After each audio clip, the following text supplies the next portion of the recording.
Assalamu alaikum, everyone. My name is Muhi Khwaja with the Muslim Philanthropy Podcast, and today we have on Dr. Denise Zia Berte. She's joining us with the Peaceful Families Project. So just a little bit of background on Dr. Denise. She is a licensed doctoral level clinical psychologist with over 25 years of experience in forensic psychology and trauma, including domestic violence and international issues related to mental health, war, and refugees. Dr. Berte graduated from Temple University in Philadelphia with a bachelor's in psychology and from the State University of New York at Albany with a master's and doctoral degree in clinical psychology. She's a licensed psychologist in Pennsylvania, Delaware, and the state of Palestine. There is much more that you can find out about Dr. Denise on the peacefulfamilies.org website. But for now, I will turn it over to Dr. Denise to share a little bit more in her own words about her background, and welcome to the show. Assalamu alaikum. Thank you so much. It is wonderful to be here. You heard the basics, facts. I grew up here in the States and then went back, sort of backwards, usually the opposite of a refugee experience. Spent a lot of time in Latin America, in West Africa, Liberia, Cameroon, Ghana, Sierra Leone, and then most of the past couple of decades of my life have been in Palestine. I am also a professor at the Jamat al-Najah in Nablus, which is the National University of Palestine in Nablus, and then was unfortunately removed by the occupying forces and was back in the United States, where the opportunity to join the work of Peaceful Families, although I had been aware of them and working with them for a long time, opened up. And I am so honored to currently be serving as the executive director of Peaceful Families Project. Peaceful Families has been around for about 21 years, and all of the work that we do has absolutely been sort of pre-established and is on the shoulders of those who came before us. Peaceful Families started out as sort of a DMV, kind of a DC and outskirting states project, but is now really a national organization with impact both across the United States and internationally. Fantastic. And I learned about Peaceful Families through the American Muslim Women's Giving Circle, which AMCF operates, and they were nominated as a charity and ended up being a recipient of the grant making that they do. So we wanted to give Peaceful Families an opportunity to share with our listeners more about the different work that they do. But before we get into that, would want to just have you share a little bit more about yourself. It seems like you have a lot of experience living in different communities, and just kind of the work that you do is very specific. So I want to get a better understanding of what makes you, and what kind of drew you to this work. Interesting. So I was actually an adoptee here in the United States, which of course does not follow the Islamic models of human dignity, right? So one of the things that happens to you as an adoptee is you lose your identity, because in this sort of colonized capitalistic system, children are dispensable, right? So I have no idea where I came from in terms of racially, ethnically, or otherwise. I grew up a little bit in foster care, a little bit in an adoption that did not work, and then was emancipated at a very young age. I do not know where the passion for human rights came from, but it was very, very much a part of who I was from the time I was very, very young. So I started my activist life at age like 11 or 12. I was at protest in DC, up and down and all around. I did grow up in the Philadelphia area, and was really nurtured by the communities that really have raised me. I give the aunties and all of those folks are not always there. They have to take responsibility for me because they're the ones who raised me. So my first set of work while I was still in my graduate program was at the border. So I was working with Central American women and children fleeing from the wars in Nicaragua, Guatemala, and El Salvador in a program called the Sanctuary Program, where people of faith were saying, we're less interested in what you have to say, US government, because you don't always make the best judgment about who's refugees and who's not, and who deserves protection and who's not. So I was running a shelter for women and children along the border for several years, and spent a lot of my time in Phoenix. From there, I finally graduated and was working with Centers for Survivors of Torture, which took me to West Africa. I was running a center here in Philadelphia for about 11 or 12 years, which provided full services for folks who were survivors of torture within their countries, either gender-based or political. And we offered all kinds of services. So legal services, social services, transitional services, and of course, mental health services. As part of that, I worked with the Truth and Reconciliation Commission in Liberia, for example, collecting those stories, and really helping societies heal from war and torture. Part of that, of course, is always gender-based violence and domestic violence, unfortunately, go hand in hand with a lot of those situations. And then became a victim of domestic violence myself, in a relationship which was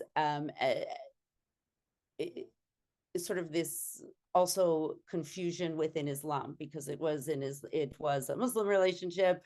What I knew about Islam came from this community and this relationship. And then that gave me the wings to go to where I needed to go next, which was Palestine, where I was for over 7 years on the ground in Nablus, and back and forth when I am allowed for the past 12 years. So it's been a very sort of amazing woven fabric that brings me to where I am. We have done Peaceful Families has been sort of the perfect nesting place to come back to as I transitioned back to the United States. I'm also a mom. I have 8 kids, which is mashallah sometimes, and sometimes is just chaos. But very excited to sort of take the skills that I've had from all of my different communities, the communities that have raised me, and really bring them to the work that we do at Peaceful Families. Yeah, so it could be a Subhanallah day or an Alhamdulillah day or a MashaAllah day. Depending. Thank you for sharing a little bit more about your journey. And in the work, there's obviously a lot of vulnerability that you experience with your clients, and you seem to have been able to go all around the world, really. So on a curiosity personal note, just wanted to ask, how many languages do you understand or speak? On any given day, the soup of language in my brain. So Spanish and English are interchangeable. Yeah. Arabic, depending on where I am in the world, my Arabic is much stronger, and my French is there. But sometimes I don't speak anything. So there are days as well. But yeah, it's a mishmash, mostly because I hate using interpreters, and they get in the way of that good clinical work, good research, all of those kinds of things. And I speak a few words of several other, tribal dialectical languages, but nothing that's communicative in process. I can speak different foods in many, many different. Yeah. Very impressive. Very impressive. So in terms of your first engagement or interaction with Peaceful Families Project, you said that you were familiar with it before you became the executive director. So tell us a little bit about the journey with the organization. It was sort of incredible. So I was running domestic violence programs for the Latino community in Delaware, and went to a workshop where Sister Selma, who is one of our founding pillars of PFP, was giving a presentation, and it stayed with me. I was Muslim. I was a new Muslim. I didn't, and unfortunately, what I learned about Islam was through the words and the experience of a perpetrator of domestic violence. So I was also limited in what I understood Right. about Islam at that moment. That was, oh goodness, like 20 years ago or something. But Peaceful Family stayed with me because the power of understanding that Islam, it protects women, that it is there, that domestic violence is in fact a part of oppression, and that it is dealt with religiously, right? That we have backup within the Quran, within Hadith, was so important to me, and I just kind of held on to that, that piece of knowledge throughout my own process in domestic violence, throughout my own divorce. And then in Palestine, working with some of the violence that happens in places where people have very few options and they are very highly stressed. It really got to the point where we were inviting PFP, Peaceful Families, to come and do work with us in the refugee camps in Palestine. And then ended up being removed and kind of having a bouncy return to the United States, and just, really and truly, alhamdulillah, they're needing a director soon after that. So I was one of the first set of training of trainers in PFP, and then ended up somehow, through the grace of Allah, becoming the executive director. Fantastic. And is this Sister Salma Hassan Ali? No, Sister Salma Abu Ghari. Yeah. Okay. Yeah. Okay, got it. Tell us a little bit more about the different programs and services that are offered by Peaceful Families Project. Absolutely. So Peaceful Families Project is a little bit different than other domestic violence programs within the Muslim community, in that we are really sort of like the think tank of domestic violence for Muslim communities in the United States. So our four main functions are training, and a lot of that is upper level training of trainers. So people come into us, we give them information, curriculums, sort of resources, and then they go back out into their communities. So when we talk about communities, one of the beautiful things about Peaceful Families is it covers all of the communities in Islam. So we are talking different cultures, ethnicities, races, histories, worship styles, Sunni, Shia, Sufi, Nation of Islam. We really are a collective and inclusive to all of the communities that make up the Muslim Ummah here in the United States. So we do a lot of training of trainers. We also, the hallmark of Peaceful Families when it began was the training of religious leaders. The idea being that we know that within our Muslim communities, the masjid is the place where folks most frequently go. Mm-hmm. And unfortunately, the imams, with all of the other things that they are doing, with all of their other expertise, often get caught up into situations where there is family-based violence or intimate partner violence, and do not have the resources, do not know what really what are the legal precedents, what are the mental health issues, and even maybe not have studied deeply what is the sunnah around the prophetic model of family, the prophetic Right. model of marriage, what we look at in terms of domestic violence really as a system of oppression, not different from any other system of oppression. So we do a lot of work with training of religious leaders. We also do, we have worked into doing a lot of training on systems that touch the lives of Muslims.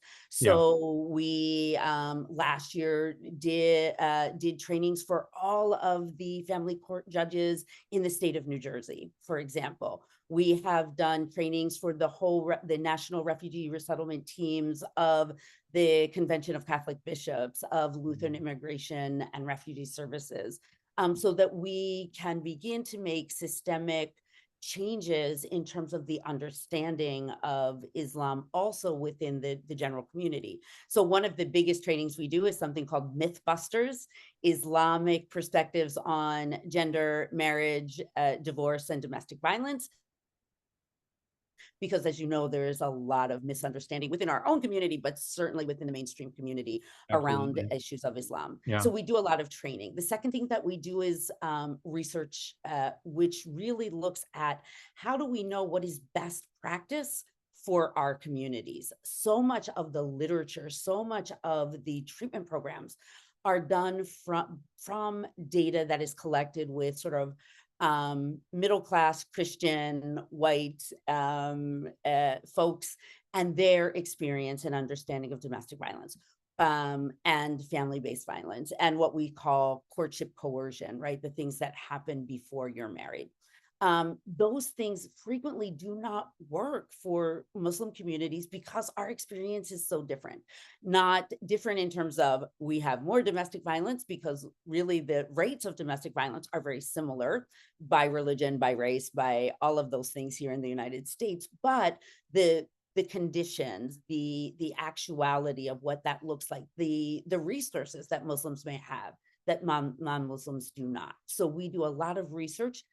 Peaceful Families in 2011 did the first major research study looking at domestic violence in the Muslim community. We redid that data in 2023, but we also have ongoing research projects. So right now we have a Muslim male research project going on, looking at Muslim males' attitudes, beliefs, and experiences with family violence. We have a new youth survey, a national youth survey, which is looking at not only attitudes and beliefs, but experiences with family-based violence, but also what we call courtship coercion. So some of the stalking, some of the technology-based, gender-based violence that affects young Muslims working through like 18 to 24-year-olds as they work through the getting, selecting a partner and getting married process. A lot of we also have an ongoing, which is heartbreaking, but also really helps our community to understand why we do the work that we do, a program called In Their Names. So what In Their Names is now a 2-year campaign looking at Muslim victims of domestic homicide. And this is where partners do not survive. We have been, unfortunately, able to document over 42 cases within the past 2 years. And what we're doing is a couple of different things with this data. So one of the things that we're doing is to lift up the names of those victims, right? To make sure that their legacy is remembered. But the other thing that we're doing is really the research piece. So we go in, we do interviews with families, we get information from law enforcement, from wherever we can gather that information to really look at what are the risk factors. So some of the things that we've noted is that having a gun in the home is a risk factor in almost 98% of the cases. Now, I know many of us feel like, oh, as Muslims, there's so much targeted violence against Muslims right now. There's so many other things. A gun is really to protect us. What we know is that in the cases of domestic homicide, 98% of the cases were completed with a firearm. And there's reasons for that. Firearms are a very impulsive, you get a result, a deadly result very, very quickly. before there's a chance to think, before there's a chance to regret, before there's a chance to think about what the ultimate consequences are going to be. We also have found that religiosity doesn't make a difference. So we have this idea that if you're a good Muslim, if you are in the masjid, if you are teaching in an Islamic school, if you are wearing hijab, if you are wearing abaya, that somehow that will protect you. And that turned out not to be the case in our data, that the level of religiosity did not make a difference, that we had victims of all the spectrum of Muslim to like barely Muslim, like, culturally Muslim, to, both the perpetrator and the victim being very, very dedicated in their practice of Islam. So we have a lot of really important information that comes from our research. The third thing that we do is called resource development. So as I said, a lot of the programs, a lot of what's offered to folks as they are both in the area of prevention and in the area of resolution. So what do we do when there's domestic violence? Again, are not written for, not created for the unique experience of Muslims.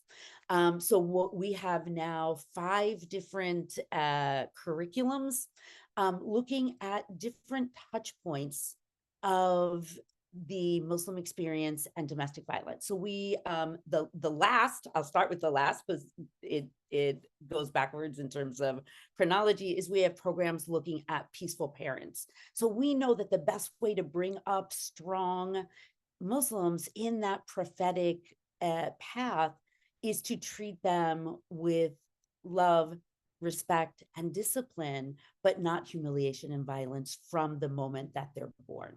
So we have a whole curriculum that is beginning, inshallah, next month. We have experts across the country who will be working on a curriculum on how do we teach Muslim parents to get that balance between, yes, discipline, yes, understanding of Islam, but not fall back on the ways of some of our communities, which are raising children not in a prophetic way, but through humiliation, through violence, through sort of emotional abuse. So we have peaceful parenting.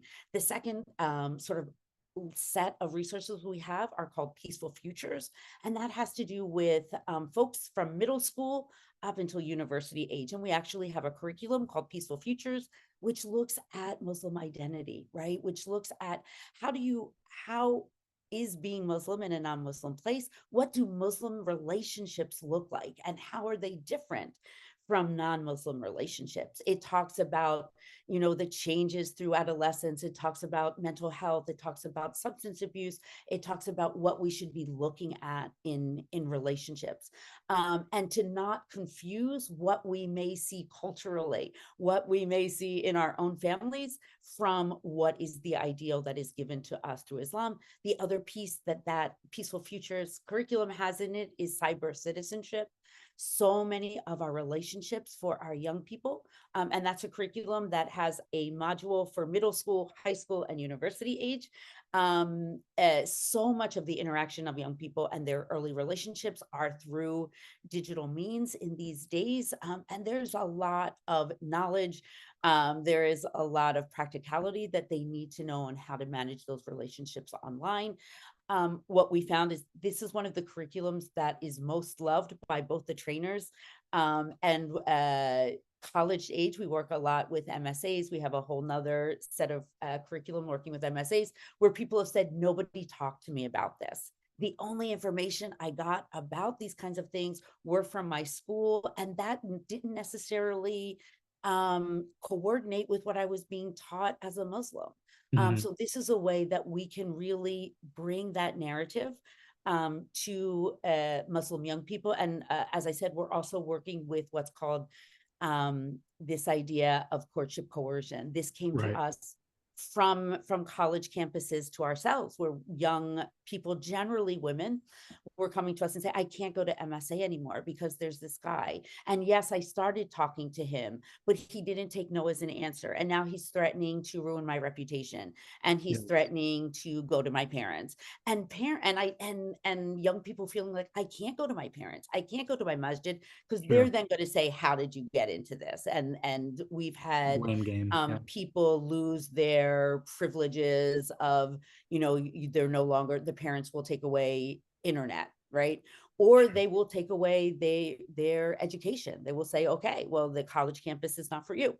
Or they will do what all immigrants, well, we all think about at some point, which is, really truly, you need to go home. You need to go back to country of origin, if there is a country of origin. In worst cases, we still have parents saying, well, maybe it's better to just marry that person before they ruin your reputation. So courtship coercion is a huge issue within our community, sort of tied into the idea of forced or coerced marriage. So that is the second set that we do. The third set, I am really the most awed by, which is our work in the area called Peaceful Partners. So what we know is that domestic violence, family functioning is not a women's issue in Islam. It never has been. It is about the leadership of men, the training of men to men, the support of men to men that really will make the difference within the world of family-based violence or intimate partner violence. The idea that it's a women's issue really came from Western models. That was not the Islamic model. So we have right now a whole variety of programming around peaceful partners. We do have a Muslim men for peaceful families group. There are over 40 Muslim leaders that are meeting on a monthly basis that are men. I'm not even part of that. I was evicted from those meetings. Because what they said is, this is not your issue. Like, go relax. This is not your issue. This is our issue. As part of that, we have something called the Peaceful Partners Pledge, where Muslim men go online and say, I'm a Muslim man. I am the head of my household, but I am leading in a prophetic manner, which means that violence and abuse are not part of my leadership. Those numbers are so important because they show other Muslim men.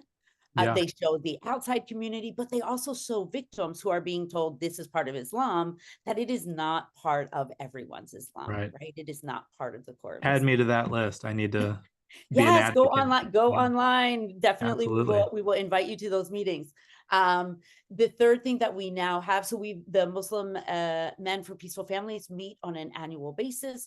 And we have now created what's called the bystander intervention for Muslim men, because what Muslim men said is, okay, we don't really know what to do, right? And we also took it up higher, which is to say, it is not likely that almost anyone in the Muslim community is going to see one partner beating their other partner in front of their eyes, right?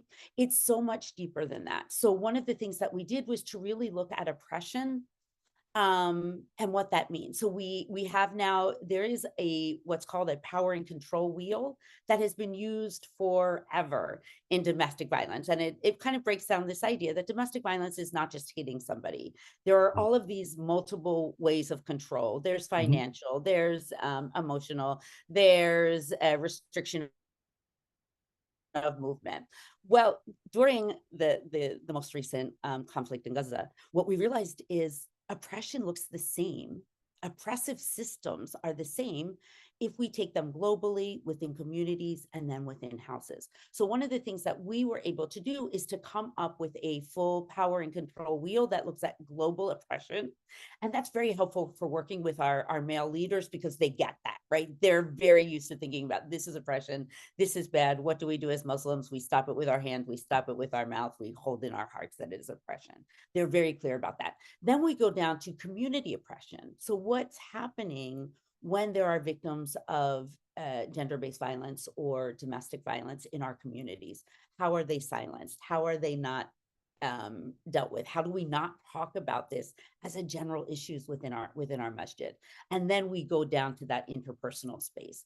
A lot of what we work on is this idea of whispers of violence, right? So it isn't often that you're going to see somebody beating their wife in front of you, but you'll hear things like, oh, don't eat that. My wife made that. She's the worst cook. or you know how women are, you can't trust them. And you hear these whispers of violence, which make it normalized. To imagine that instead of being the garments for one another that we are Sure. called to be, Yeah. that within our communities, people really believe that we are not to trust each other. We are not to have mutual respect, that we are not to have mutual dictate on each other's understanding of Islam and behavior and the marital world. So what that Muslim males bystander intervention program really does is to take that from the highest level, talk about male leadership in Islam. We are not saying that men should not be the leaders, but there is prophetic leadership, and what does that look like, and what does that leadership mean, and then bring it down to even how do you protect women and children within the community. So that is one of the programs I'm most excited about. The other thing that within that Peaceful Partners program, we do have the first Muslim-based domestic violence intervention, which is to say, what do we do when we see ourselves, our partners, or other people around us engaging in oppression, right? And how do we stop it? Because we know, for us, it's a little bit of a joke. If we have, sort of this Western idea that the goal is to have people divorced and separated and go on their ways. For us, that's not really the goal, although that may be needed for safety. Safety is always first. But a perpetrator of violence is not going to stop being Muslim, and they're not going to stop being married. So if our goal as a community is to eliminate domestic violence, we need to really put our hands in the dough and say, so what is Right. causing it? What is the lack of understanding, education, emotional education, all of those kinds of things? What do people need? So we were able to create a 12-session curriculum which walks through in a Quranic, in a way that is aligned with Sunnah, because a lot of the programs, we know that people get arrested, they get sent to domestic violence programs, they get as a punishment, right? Unfortunately, those programs are secular, and what they teach people is how not to get arrested. They don't teach people how to make extraordinarily deep changes, because that comes from our faith, that comes from our desire to be better Muslims, that comes from our prophetic model, so that we use all of those tools that we have in Islam to make the changes that folks need to make when they have started down this path of perpetration of violence. The sort of last two programs we have, one will be coming out, inshallah. This October is Domestic Violence Awareness Month. As our gift to the community for Domestic Violence Awareness Month, we have our fourth major curriculum, and that's called Peaceful Partings. Now, we are so lucky in Islam. Christianity and Judaism still have a model where divorce is not allowed, where God not only blesses your marriage, but ordains, right? That says, this is, you are trapped. There is no way out of this marriage. We are Muslims. That was never the model that we were given. Yes, the angels may cry. Yes, Shaitan may laugh, but Allah knew that we were human beings, and sometimes the decisions that we make in marriage, which he blesses but does not force, just need to be ended in terms of bringing us peace. Yeah. Peace in our families is so important for us to be good Muslims. This is not by coincidence, right? To be good Muslims, to be faithful, to be able to be an example to the world, to be able to, confront oppression in other places, we need to have homes that are peaceful sanctuaries for us to grow and to develop and to Absolutely. relax and to nourish us. Peaceful Partings is a curriculum for Muslim communities that looks at the Muslim perspective on grief, separation, divorce, and co-parenting. So how do we do that in that model that we were given? So how do we disengage? How do we involve extended families? Because that's part of our Muslim experience. How do we co-parent, with somebody who is supposed to almost be a stranger to us? And then how does that intertwine with the legal system here in the United States for folks who are living here? So that curriculum will be introduced in October, inshallah, and we will be doing the first training of trainers in February. So we will be able to offer that to the community as well. We also then have a program area called Peaceful World. We have done work in Palestine, in Sudan, and in other places, because we also have to reclaim domestic violence as a Muslim issue. In Palestine, for example, we have a Family Protection Act that was totally rejected by the community because it was created by Western organizations and really looked like part of sort of emotional colonialism. But we need to remember that that was always ours. That was always our legacy, that the protection of women, that the positive understanding of family always came from Islam. That was not a Western issue. It was our issue first. And we need to really reclaim that and use that and not sort of follow down the path of colonialism, the path of Western examples, but go back to our own examples. And that makes communities, especially Muslim-based communities internationally, so much more comfortable with the work that they're doing when we remind them, when we show them those hadith, when we bring up those pieces of the Quran, which help them to understand. So that is our peaceful world curriculums. And then the last thing that we do is what's called strategic representation. So tomorrow I will be in Washington, D.C. at the 50th anniversary of the Violence Against Women Act. We make sure that Muslim voices, Muslim faces are at the national level. Recently, Peaceful Families wrote or assisted in writing an amicus brief for the Supreme Court in a case which was unfortunately was about a Muslim who had a history of charges of domestic violence and a firearm. And we were able to use our data. And in that case, the Supreme Court these days does not do very many things that I am happy about, but they withheld the right of communities to say, if you have been involved in this kind of crime, you should lose your rights to having a firearm, for example. Sure. So we are in and around all of the places that we need to be to make sure that Muslim voices and Muslim experiences and Muslim best practice are identified and are part of the discussion. It's sort of it's a little bit sad in that there used to be 3 or 4 different organizations doing this work at the national level, which because of funding and other things have closed down. Peaceful Families is now sort of the main voice there. So that means they don't always love what I say, but they have to invite me because I'm the only hijabi they have in their contact list.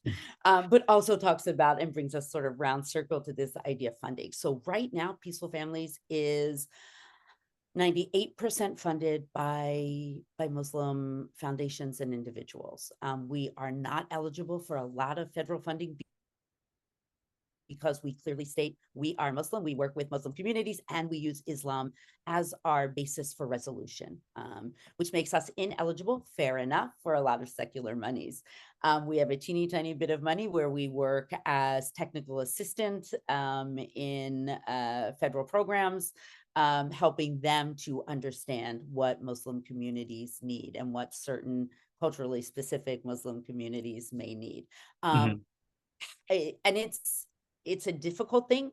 Our budget is not as big as it would be as if we were getting tons and tons of secular funds. On the other hand, it is beautiful to say to a group of Muslim survivors, all of the work that we do is because our community believes that these services are needed and are important. Right.